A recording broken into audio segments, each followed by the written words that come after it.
The fog hung low in Whitechapel, a suffocating blanket over the cobblestone streets. Gaslight flickered, casting long, dancing shadows that seemed to writhe with a life of their own. This was London's East End in 1888, a labyrinth of poverty and desperation. It was in this shadowy world that Jack the Ripper stalked his prey, forever etching his name in the annals of criminal history. The name itself sends shivers down the spine, conjuring images of brutal murders and unsolved mysteries. His victims, women eking out a living in the most desperate of circumstances, became forever linked to him. The police, overwhelmed and outmatched, grappled for answers, their investigation hampered by dead ends and false leads.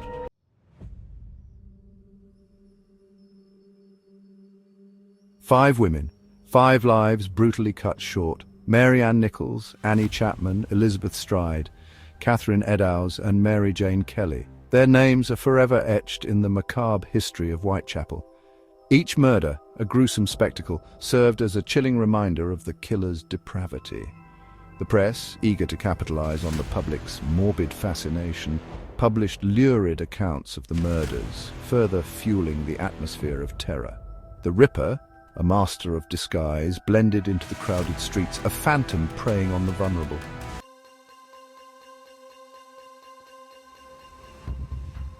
Jack the Ripper was never caught. He vanished into the annals of history, leaving behind a legacy of fear and unanswered questions. His identity remains one of history's most enduring mysteries, a puzzle that has captivated criminologists, historians, and armchair detectives for over a century.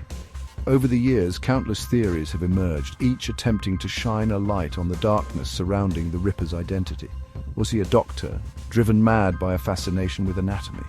Was he a butcher, skilled in the art of death and dismemberment?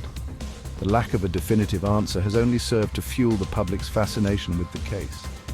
Yet Jack the Ripper remains an enigma, a chilling reminder of the darkness that can lurk in the human heart.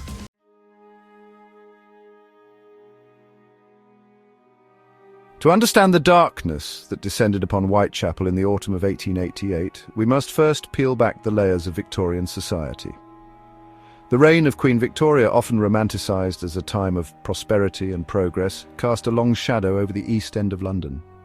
While the aristocracy revelled in opulence, the underclass struggled to survive, their lives a stark contrast to the grandeur enjoyed by the privileged few. Whitechapel, in the heart of London's East End, was a teeming hive of poverty, disease, and despair. Overcrowding was rampant, with families crammed into dilapidated tenements, their lives overshadowed by the constant struggle for basic necessities. It was in this environment, where hope struggled to survive amidst the squalor, that Jack the Ripper emerged.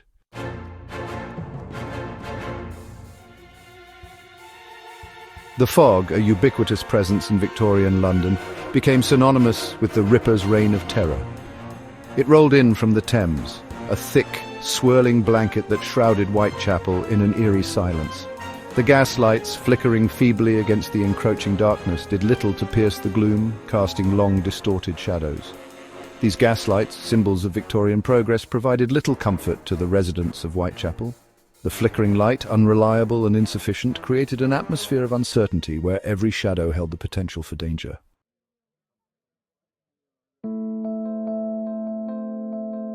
For the women of Whitechapel, life was a daily struggle for survival. Many, trapped by poverty and circumstance, were forced into prostitution, their bodies commodities to be bought and sold in the desperate meat market of the East End. These unfortunates, as they were known, lived on the fringes of society, their lives deemed disposable, their stories often ignored or forgotten. They walked the streets, night after night, their lives illuminated by the flickering gaslight, their every move shadowed by the fear that lingered in the fog-choked air. The Ripper's victims, all women living on the precipice of society, became symbols of the vulnerability of the marginalized. Their deaths, brutal and public, served as a stark reminder of the dangers faced by those living on the margins.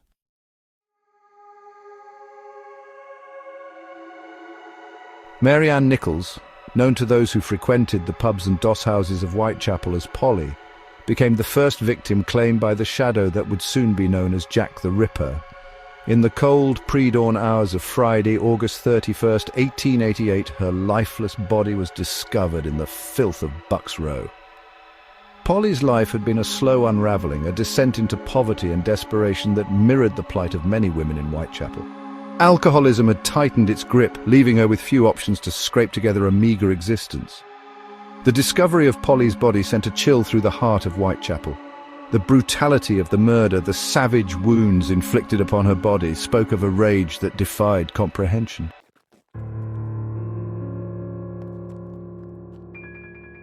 Annie Chapman, known in the dark underbelly of Whitechapel as Dark Annie, became the second victim, claimed by the spectre haunting the cobblestone streets.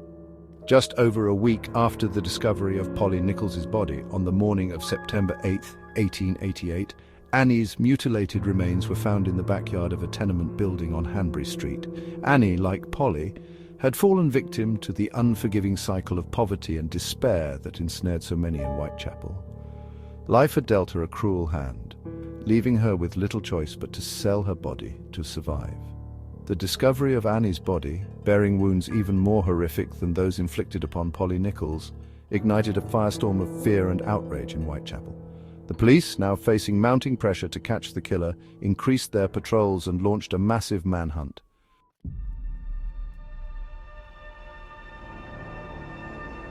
September 30th, 1888.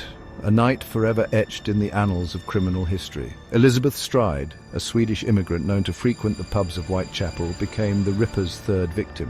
Her body, discovered in the early hours of the morning in Dutfield's yard, bore the unmistakable hallmarks of the killer's handiwork, a slashed throat. Less than an hour after the discovery of Stride's body, another gruesome discovery was made. Catherine Eddowes, her life mirroring the desperation and hardship endured by so many in Whitechapel, was found brutally murdered in Mitre Square.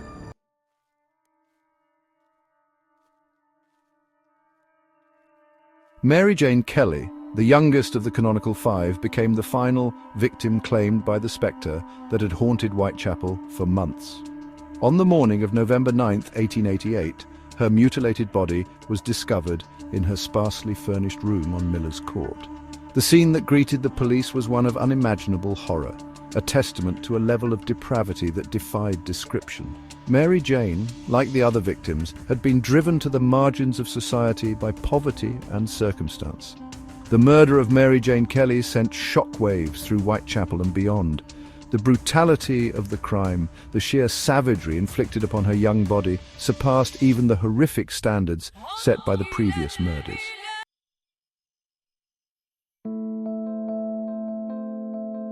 The fog that shrouded Whitechapel during the autumn of 1888 seemed to cling to the investigation into the Ripper murders, obscuring the truth and fueling a maelstrom of speculation. The lack of a definitive suspect, coupled with the gruesome nature of the crimes, ignited the public's imagination, giving rise to a plethora of theories. The police, inundated with tips, rumors, and outright fabrications, found themselves chasing shadows. Every corner of London, it seemed, held a potential suspect: a butcher with a blood-stained apron, a barber with a penchant for sharp instruments, a deranged doctor with a morbid fascination for human anatomy. The list of suspects grew longer with each passing day, encompassing a diverse cast of characters. Each suspect, their lives scrutinized under the harsh glare of public scrutiny, carried with them a plausible narrative. Yet, despite the tireless efforts of the police, Jack the Ripper remained an enigma, a phantom who moved unseen through the labyrinthine streets of Whitechapel.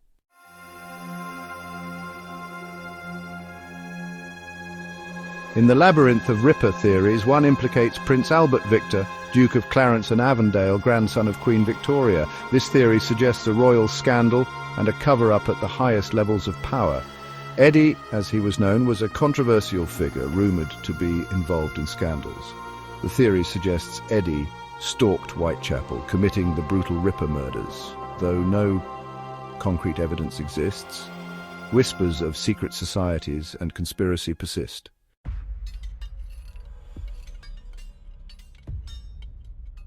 The gruesome nature of the Ripper murders, the precision of the knife strokes, the chilling removal of organs, led many to believe that the killer possessed anatomical knowledge, perhaps even surgical skills.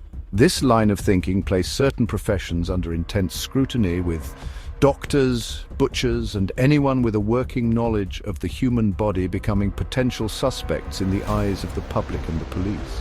Doctors, particularly those working in the impoverished districts of London's East End, were viewed with a mix of suspicion and fear. Their knowledge of the human body, their access to surgical instruments, and their intimate understanding of death made them both objects of fascination and figures of dread.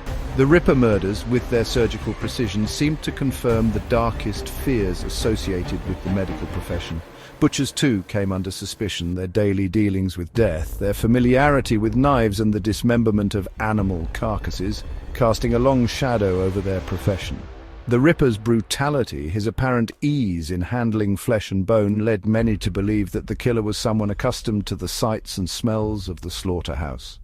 The theories surrounding the Ripper's profession, though often based on conjecture and fueled by the anxieties of the time, highlight the deep-seated fear of the unknown that gripped Victorian society.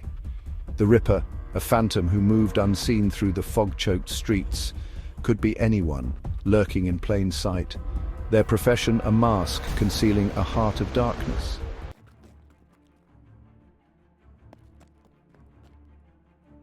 Over a century has passed since Jack the Ripper vanished into the fog and shadows of Whitechapel, yet the mystery of his identity continues to fascinate, to haunt, and to fuel endless speculation. The passage of time, far from diminishing the public's fascination with the case, has only served to solidify the Ripper's place in the annals of criminal history. Books, documentaries, and countless articles have dissected every detail of the case, scrutinizing witness statements, analyzing police reports, and poring over the scant forensic evidence available. Each new generation of investigators, armed with the benefit of hindsight and advances in forensic science, has attempted to crack the code, to unmask the monster who terrorized Whitechapel. Yet, despite the tireless efforts, the countless theories, and the advances in technology, Jack the Ripper remains an enigma, his true identity lost to the mists of time. The lack of a definitive answer, far from deterring further investigation, has only served to fuel the public's insatiable appetite for all things Ripper. The enduring fascination with Jack the Ripper speaks to our primal fear of the unknown, our morbid curiosity with the dark side of human nature, and our desire to find order in chaos. The Ripper case, with its haunting imagery, its cast of tragic victims, and its unsolved mysteries, continues to serve as a cautionary tale, a reminder that even in the heart of civilization, darkness can lurk, and some monsters may never be unmasked.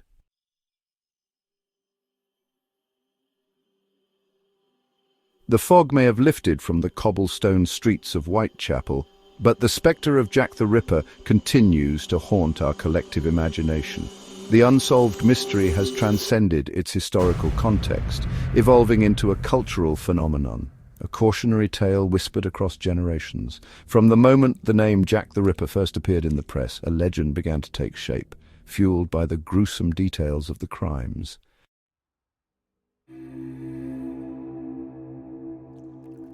The fog-shrouded streets of Whitechapel may have obscured Jack the Ripper, but his case left an indelible mark on criminal investigation. It laid the groundwork for modern forensic techniques, highlighting the importance of crime scene preservation and evidence collection. Dr. Thomas Bond's criminal profiling was pioneering, shaping the future of forensic science. The Ripper case paved the way for forensic science as we know it today.